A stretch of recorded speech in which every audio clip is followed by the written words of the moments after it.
తెలంగాణ ప్రభుత్వం ఆసరా పెన్షన్లలో అనర్హులను గుర్తించి పెద్ద ఎత్తున ఏరివేసే కార్యక్రమం అయితే చాప కింద నీరులా కొనసాగిస్తోంది. ఈ మేరకు జిల్లాల వారీగా పెద్ద సంఖ్యలో అనర్హులను గుర్తించి వారికి నోటీసు ఇవ్వడమే కాకుండా మీరు ఈ పెన్షన్ ని వారం రోజుల్లో తిరిగి చెల్లించాలి అంటూ కండిషన్ పెడుతూ నోటీసులు ఇస్తూ ఉన్నారు.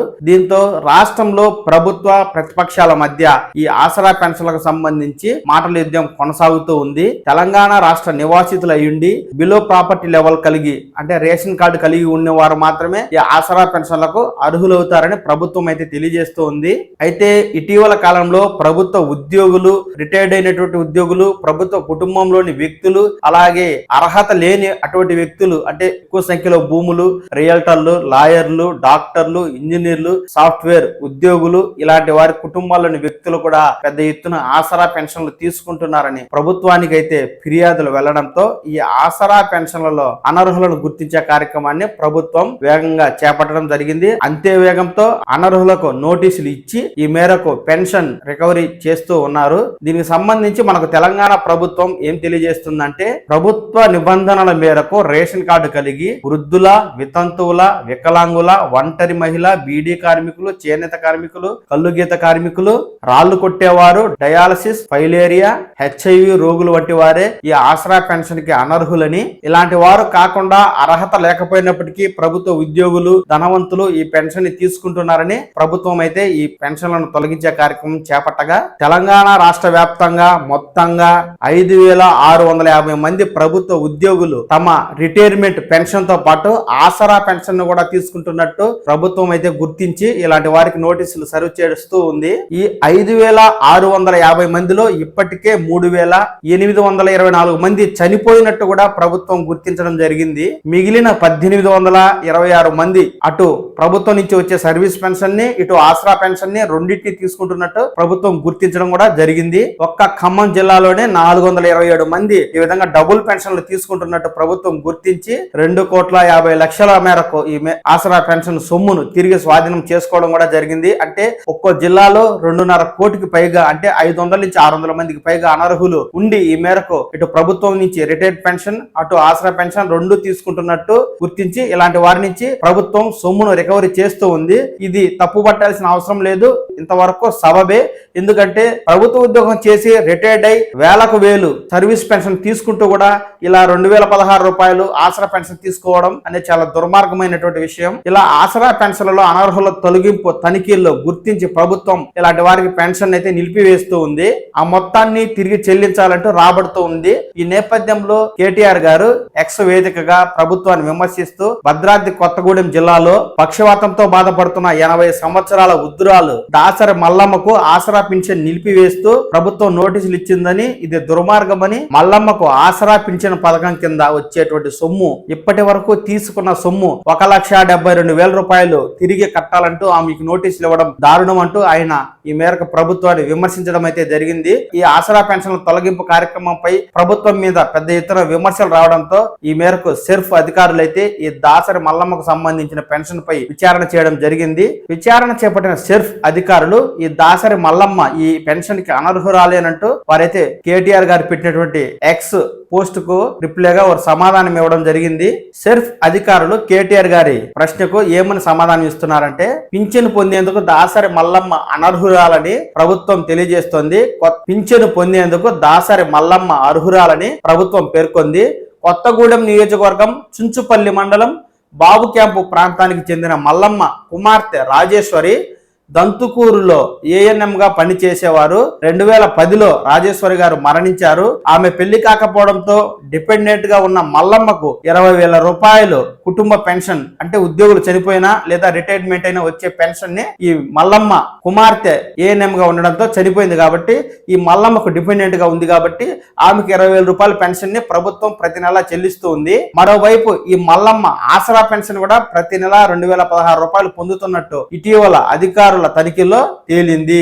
అందుకే జూన్ నెల నుంచి ఆమెకు ఆసరా పింఛన్ ని అక్కడ జిల్లా అధికారులు నిలిపివేశారు. గతంలో పొందిన ఆసరా సొమ్ము రికవరీకి చర్యలు చేపట్టడం జరిగింది అంటూ ఈ మేరకు సెర్ఫ్ అధికారులు అయితే కేటీఆర్ గారి విమర్శకు సమాధానంగా ఇస్తూ ఉన్నారు. ఒక పక్కన మల్లమ్మ గారు నెలకు 20,000 రూపాయల సర్వీస్ పెన్షన్ ని పొందుతూ కూడా 2,016 రూపాయల ఆసరా పెన్షన్ ని పొందుతూ ఉన్నారు. ఇది సబబు కాదు. ఆమెకు 20,000 రూపాయలు పెన్షన్ ఇచ్చి 2,016 రూపాయలు ఇచ్చేటువంటి ఆసరా పెన్షన్ ని అధికారులు తొలగించడం సబబే. ఇలా రాష్ట్రంలో కొన్ని వేల మంది ఉండగా కోట్ల రూపాయల్లో ప్రజాధనం అయితే నష్టం వస్తూ ఉంది. అయితే ప్రభుత్వం అనర్హుల వేట ఇంతటితో ఆగేలా లేదండి. పెద్ద ఎత్తున ధనవంతులు అయినప్పటికీ వారి కుటుంబంలోని సభ్యులు ఈ ఆసరా పెన్షన్ పొందుతున్నట్టు ప్రభుత్వానికి ఇప్పటికే నివేదికలు అయితే వెళ్లడం జరిగింది. ఈ మేరకు డబుల్ పెన్షన్ తీసుకుంటున్న వారి పెన్షన్ తొలగిస్తుండగా త్వరలోనే ఇలా అనర్హులైనటువంటి ఇతర వర్గాలకు సంబంధించిన వారి పెన్షన్ తొలగించేందుకు సిద్ధమైంది. అర్హులకే పింఛన్ ఇస్తామంటూ సీతక్క గారు కూడా ఈ మేరకు తెలియజేస్తూ అనర్హుల పెన్షన్ ని తొలగిస్తామంటూ ఆమె అయితే తెలియజేస్తున్నారండి. సీతక్క గారు ఏమన్నారంటే, అర్హులకు పింఛన్లు అందించడమే ప్రభుత్వ లక్ష్యమని రాష్ట్ర పంచాయతీరాజ్ గ్రామీణాభివృద్ధి శాఖ మంత్రి సీతక్క గారు స్పష్టం చేయడం జరిగింది. వృద్ధురాలు దాసరి మల్లమ్మ విషయంలో 2 రకాల పెన్షన్లు ఇచ్చేందుకు ప్రభుత్వ నిబంధనలు అంగీకరించవని ఆమె తెలియజేశారు. ప్రతి పైసా అర్హులకే దక్కాలన్నది తమ ప్రభుత్వ సంకల్పమని, పింఛన్ల పంపిణీలో అక్రమాలను అరికట్టడంతో పాటు ఎప్పటికప్పుడు లబ్ధిదారుల జాబితాను నవీకరిస్తున్నాం. గత ప్రభుత్వ హయాంలో జరిగిన పొరపాట్లను సరిదిద్దుతూ సంక్షేమ ఫలాలు అవసరమైన వారికే దక్కేలా చర్యలు తీసుకుంటున్నాం. ప్రజల నుంచి ఎప్పటికప్పుడు ఫీడ్బ్యాక్ తీసుకుంటూ మానవీయ కోణంలో పాలన కొనసాగిస్తున్నాం అంటూ సీతక్క గారు అయితే తెలియజేస్తున్నారు. ఈ యొక్క ఆసరా పెన్షన్ల జాబితాను నవీకరిస్తున్నాం అంటే దాని అర్థం ఏంటంటే, అర్హులు అనర్హులు ఒక డబుల్ పెన్షన్ తీసుకునేవారే కాదు, రాష్ట్ర వ్యాప్తంగా ఉన్నటువంటి 45 లక్షలకు పైగా ఉన్నటువంటి ఆసరా పెన్షన్ దారుల్లో ఎవరైతే అక్రమంగా పెన్షన్ పొందుతున్నారో అలాంటి వారందరి పెన్షన్లు తొలగించి అర్హులకు మాత్రమే అందిస్తామని సీతక్క గారు చెప్తున్నారు. ఇంతకీ ఆసరా పెన్షన్లకు ఎవరు అర్హులు ఎవరు అనర్హులు అనే విషయంపై కూడా ప్రభుత్వం స్పష్టత అయితే ఇస్తూ ఉంది.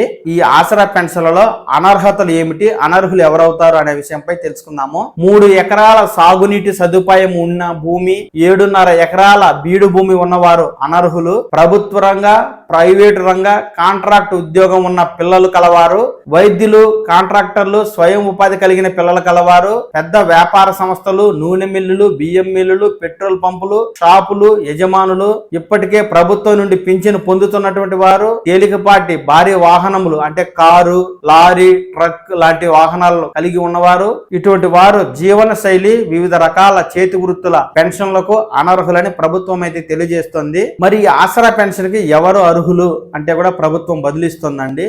ఆదివాసీ సహాయ గిరిజన గ్రూపుల వారు, మహిళల నేతృత్వంలోని కుటుంబాలు, కుటుంబంలో సంపాదించే వ్యక్తులు లేనివారు, వికలాంగుల కుటుంబాల వారు, వికలాంగులు, వితంతువులు తప్ప అన్ని రకాల ఆసరా పింఛన్కు కుటుంబంలో ఒక్కరు మాత్రమే అర్హులు. భూమి లేని వ్యవసాయ కార్మికులు, గ్రామీణ కళాకారులు, కుమ్మరి, చేనేత, వడ్రంగి, కమ్మరి, రోజువారీ వేతనం మీద ఆధారపడే కూలి పనివారు, పూలు పండ్ల వ్యాపారులు, రిక్షా కార్మికులు, పాము యంత్రం వేయువారు, చెప్పులు కుట్టేవారు, నిరాశ్రయులు, గ్రామీణ పట్టణ ప్రాంతాలకు చెందిన వారు, ఇల్లు లేని పేదవారు, ముఖ్యంగా పట్టణ ప్రాంతాల్లో తాత్కాలిక గృహ నివాసం ఏర్పాటు చేసుకున్న వారు, వృద్ధులు, వితంతువులు, వికలాంగులు, జీవనాధారం లేని వ్యక్తుల నేతృత్వంలోని కుటుంబాల వారు ఈ ఆసరా పెన్షన్ కి అర్హులు అంటూ ప్రభుత్వం అయితే తమ మార్గదర్శకాలను విడుదల చేయడం జరిగింది. దీన్ని బట్టి పేదలైనటువంటి వారికే ఆసరా పెన్షన్ ఇచ్చి ఈ మేరకు ఒక మోస్తరు ఆదాయం కలిగి ఉన్నత స్థితిలో ఉన్నటువంటి స్థితిమంతులకు ఈ ఆసరా పెన్షన్ తొలగించి ప్రభుత్వం అయితే ఇక మీద కొత్త నూతన విధానాన్ని అమలు చేయబోతున్నట్టుగా మనకైతే తెలుస్తూ ఉంది. తెలంగాణ ప్రభుత్వానికి సంబంధించి 6 గ్యారెంటీ పథకాలు, పెన్షన్ ఇలా ఏ సమాచారం ఉన్నది ఉన్నట్టుగా నేను మీకు తెలియజేస్తూ ఉంటాను. ఈ సమాచారాన్ని మీరు తెలుసుకోవడం కోసం ఈ పవన్ టాక్స్ తెలుగు ఛానల్ ని లైక్ చేసి సబ్స్క్రైబ్ చేసుకోండి. నమస్కారం.